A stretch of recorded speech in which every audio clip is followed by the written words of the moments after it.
یا اس کا الٹرنیٹ جو ہے نفیسہ شاہ ہوں گی، کیونکہ خواتین ہی ڈپٹی اسپیکر ہوں گی۔ اسی طرح مولانا فضل الرحمان نے بھی کل ایک لمبی پریس کانفرنس کی، وہ جواب شکوہ تھی کہ اب یہ ہوگا وہ ہوگا، میرے ساتھ زیادتی ہوئی، دوسروں کے ساتھ زیادتی ہوئی، اور یہاں تک بھی انتباہ کیا کہ جو اس وقت سسٹم میں موجود ہیں یہ کل روئیں گے، اور ہم جو سسٹم سے باہر بیٹھے ہیں اب بڑے سکون ہوں گے۔ لیکن آج اسحاق ڈار نے ایک پریس کانفرنس میں کہا ہے کہ ہم چاہتے ہیں کہ JUI کو مرکز میں اور بلوچستان حکومت میں شامل کرے۔ تو ایسا رہا ہے کہ مولانا کو رضامند کیا جائے گا اور اسے حکومت میں مرکز میں بھی شامل کریں گے، اور بلوچستان میں بھی انہیں اچھا خاصا حصہ ملے گا تاکہ مولانا کو کوئی ٹھنڈ پڑ سکے۔ اس کے علاوہ منگل کے روز GDA نے سندھ میں احتجاج کا اعلان کیا تھا، لیکن میں ڈھونڈتا ہی رہ گیا، کہیں بھی کوئی احتجاج نظر نہیں آیا۔ صرف کراچی پریس کلب میں صفدر عباسی اور ایک دو دوسرے بے روزگار سیاستدان وہاں کھڑے تھے، لیکن جتنی GDA میں جماعتیں ہیں اتنے لوگ ہی نہیں تھے۔ تاہم جماعت اسلامی کے لوگ تھے اور PTI کے کچھ لوگ تھے، لیکن GDA کے صرف عہدیدار نظر آئے، اس کا ورکر کوئی بھی نہیں تھا۔ لیکن یہ احتجاج بالکل ہی پھیل گیا۔ لیکن جس نے یہ احتجاج کی کال دی تھی مولوی راشد، وہ پتہ نہیں کہاں گم ہو گیا ہے، اس کی ٹانگ میں خود ہی خروچ آئی اور خروچ پر وہ اسپتال داخل ہو گیا اور وہاں پٹیا کراتا پھر رہا تھا۔ اگر ایسی مولوی اتنے نازک ہیں تو یہ آگے مرحلے میں کیا تحریک چلائیں گے، یہ کہاں جائیں گے؟ لیکن اب لگ ایسا رہا ہے کہ مولانا فضل الرحمان فی الحال تحریک چلانے کے موڈ میں نہیں ہے، لیکن PTI کی پوری کوشش ہے کہ کسی طرح مولانا کو اور دیگر جماعتوں کو، خاص طور پہ جماعت اسلامی کو اپنے ساتھ ملایا جائے، کیونکہ اسٹریٹ پاور ان کے پاس بہت ہے، کیونکہ PTI کا کارکن تو باہر نکلے گا نہیں، تو ان لوگوں کو باہر نکال کر ان کے کارکنوں کے تھرو ہم حکومت پر دباؤ ڈالیں۔ لیکن مولانا فضل الرحمان ایسے کسی کے ہاتھ میں استعمال نہیں ہوں گے۔ تو یہ تھی صورتحال مولانا کی۔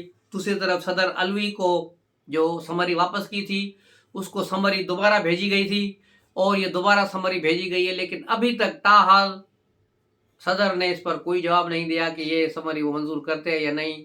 29 فروری کل ہے، جہاں قومی اسمبلی کا اجلاس کل ضرور ہونا ہے، کیونکہ 21 دن سے قبل اجلاس کا ہونا بہت ضروری ہے۔ یہ ایک آئینی ریکوائرمنٹ ہے۔ اگر آج رات 10-11 بجے تک صدر نے کوئی اعلان نہیں کیا تو پھر اسپیکر کا نوٹیفیکیشن تیار ہے، وہ اناؤنس کر دیں گے، کل کا جو ہے اجلاس کریں گے۔ ادھر PTI کی منافقت جو ہے دیکھے، PTI کے لیے صدر جو ہے اجلاس نہ بلائے، لیکن اسی وقت مروت کہہ رہا ہے کہ ہاں اسمبلی کا اجلاس ہوا تو ہم شرکت کریں گے، حلف بھی اٹھائیں گے۔ ایک طرف کہہ رہے ہیں کہ یہ جو ہے غیر قانونی ہوگا، دوسری طرف کہہ رہے ہیں کہ نہیں ہم اس میں شرکت کریں گے۔ ان کو شک ہے کہ شاید ہماری وہاں شرکت نہ کرنے سے، حلف نہ اٹھانے سے ہماری نشستیں نہ چلی جائیں۔ دوسری طرف آج بڑا دلچسپ مقابلہ ہوا چیف الیکشن کمشنر کے آفس میں، جہاں PTI کی جو نئی جماعت ہے وحدت اسلامی اتحاد جو انہوں نے لیا ہے، سنی اتحاد کونسل، اس کے طرف سے کہ ان کو خواتین کی نشستیں الاٹ کی جائیں اور منارٹیز والی جو نشستیں ہیں PTI والی آزاد امیدوار وہ ان کو دی جائیں۔ بڑا دلچسپ کیس تھا جب علی ظفر کو چیف الیکشن کمشنر نے اتحاد کونسل کا لیٹر تھما دیا ہاتھ میں، جو 26 فروری کو انہوں نے لکھا ہے حامد رضا نے، جس میں اس نے کہا ہے کہ یہ ہماری جماعت نہ تو انتخاب لڑی ہے اور نہ ہی ہماری خواتین کی نشستیں ہیں، ہمیں مخصوص نشستیں نہیں چاہیے۔ تو یہ کہانی ختم ہو گئی۔ تو علی ظفر نے باہر آ کے کہا کہ چلو اگر ہمیں نشستیں نہیں دے رہے تو پیپلز پارٹی اور PML نون کو بھی نہیں ملے، یعنی یہ کیس کا فیصلہ محفوظ ہونے سے پہلے ہی وہاں سے نکل آئے اور سمجھ گئے ہیں کہ یہ پٹیشن ہم ہار چکے ہیں، اور اب یہ جو ہے تمام نشستیں پیپلز پارٹی، PML نون، MQM اور دیگر جو جماعتیں اسمبلی میں موجود ہیں ان میں بڑھ جائیں گی۔ تو اس پر وہ بڑا پریشان اور دکھی ہیں۔ یہ صورتحال ہے ان کی نالائکی کی وجہ سے آج نہ نشستیں مل رہی ہیں اور نہ ہی کچھ ان کے ساتھ ہو رہا ہے۔ اس کی بڑی وجہ خود ہے۔ ہم نے ان کو تقریباً 8-10 مہینے پہلے، جب عمران خان ابھی زمان پارک میں بیٹھتے تھے اور شامون قریشی جیل سے رہا ہو کر آئے تھے، اس وقت تجویز کی تھی کہ ان کو چاہیے کہ اپنی ایک دوسری جماعت بنا لے جس طرح پیپلز پارٹی کی مشرف کے دور میں پیپلز پارٹی پارلیمنٹرین بنی تھی، ایک جماعت بنا دیں شاہ محمود قریشی کی سربراہی میں، تاکہ جب پی ٹی آئی پر کوئی برا وقت آئے تو وہ پارٹی آپ کے کام آئے۔ لیکن شاید پی ٹی آئی میں نالائکوں کا زیادہ وہاں اثر رسوخ ہے، اور خود ان کا لیڈر بھی تقریباً فارغ ہے، تو اس کی وجہ سے یہ کوئی بھی حکمت عملی نہیں بنا پائے، اور کبھی وہاں جائیں گے ہم، کبھی یہ کریں گے، کبھی وحدت مسلمین میں جائیں گے، وہاں سے ہی کیوں بھاگے؟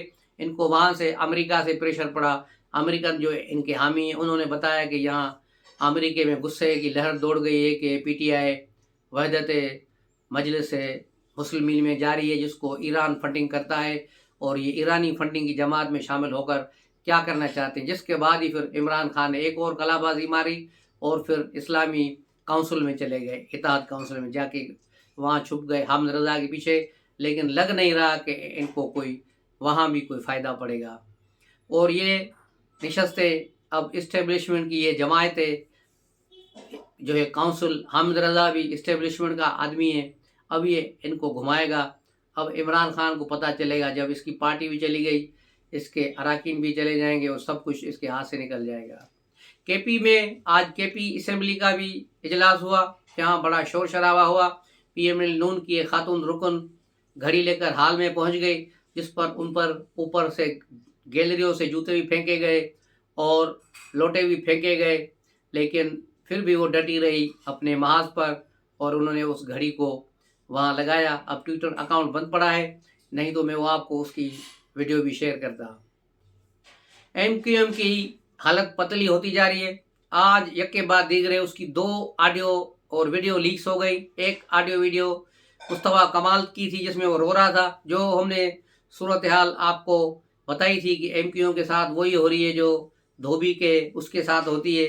تو ایم کیو ایم بس اسی طرح اقتدار کے پیچھے بھاگی بھاگی اسلام آباد پہنچی، اور وہاں سے شہباز شریف اس کے مذاکرات اور اس کی چڑچڑاپن کی وجہ سے بھاگ کر وہاں لاہور پہنچے، تو پھر یہ والا وہاں گئے، لاہور چلے گئے کہ بھائی ہمیں کچھ دو، ہمیں کچھ دو۔ تو اب یہ وہاں سے فی الحال اس کو دم دلاسا دے کر واپس بھیجا گیا۔ تو یہاں کراچی میں آ کر انہوں نے جو بریفنگ دی اپنی پارٹی کو، رابطہ کمیٹی کو، اس بریفنگ کی وہ ویڈیو اور آڈیو لیک ہو گئی ہے۔ اس آڈیو میں وہ بتا رہے ہیں کہ پیپلز پارٹی نہیں چاہتی کہ ایم کیو ایم کو کوئی سیٹیں ملیں، کوئی گورنرشپ ملیں، کیونکہ ایم کیو ایم کا مینڈیٹ جعلی ہے، اور ایم کیو ایم کے بغیر جب ہماری حکومت بن رہی ہے تو پھر ہم ایم کیو ایم کو کیوں شامل کریں۔ تو پیپلز پارٹی کے سخت موقف کی وجہ سے ایم کیو ایم بڑی نالاں ہے، بڑی پریشان ہے۔ اس کے علاوہ بعد مصطفیٰ کمال نے بھی اس کو ایگری کیا کہ ہاں یہ میری آواز ہے، یہ الطاف حسین کی جو ایم کیو ایم لنڈن والے ہیں انہوں نے ریکارڈ کی ہے، کوئی ان کا آدمی ہمارے صفوں میں ہے۔ تو یوں یہ آڈیو منظور ہو گئی۔ اس کے بعد پھر سندھ کے گورنر جو ہیں کامران ٹسوری، اس کی بھی آڈیو آ گئی، اور اس نے بھی کہا کہ ہمیں جو پچھلی 7 سیٹیں ملی ہوئی تھیں ہم پی ٹی آئی کے ساتھ تھے، ہم نے پی ٹی آئی کا ساتھ چھوڑ کے عدم اعتماد میں حصہ لیا، جس کے بعد عوام نے ہم سے رخ موڑ لیا اور ہمیں ووٹ نہیں دیے۔ اس کا مطلب ہے وہ بھی یہ بات مانتے ہیں کہ ان کا مینڈیٹ جعلی ہے۔ تو یہ ہے ساری ایم کیو ایم کی صورتحال۔ دوسری طرف وزیر اعلیٰ سندھ نے حلف اٹھانے کے بعد لاڑکانہ پہنچے ہیں، جہاں انہوں نے شہید ذوالفقار علی بھٹو کی مزار پر حاضری بھری، اور وہاں سے پھر وہ نکلے ہیں سیون کی طرف، اور انہوں نے قلندر شہباز کی مزار پر حاضری دی ہے، اور اس کے بعد اپنے والد کی مزار پر حاضری دی ہے، اور امن امان کا پہلا اجلاس انہوں نے طلب کیا تھا آج، اور سب کو تنبیہ کی ہے کہ امن امان فوری طور پہ امن امان چاہیے، اور خاص طور پہ کچے کے علاقے میں ڈاکوؤں کو کلا کما کرنے کے لیے کوئی ٹھوس اقدامات کیے جائیں۔ اب دیکھنا یہ ہے کہ پیپلز پارٹی یہ چیلنج کس طرح پورا کرتی ہے، وہ ڈاکوؤں کو اثر رسوخ ختم کرتی ہے، یا پھر یہ چیزیں ایسے ہی چلتی رہیں گی۔ تو ملتے ہیں اگلے ولاگ میں، تب تک کے لیے اجازت دیجیے۔ السلام علیکم۔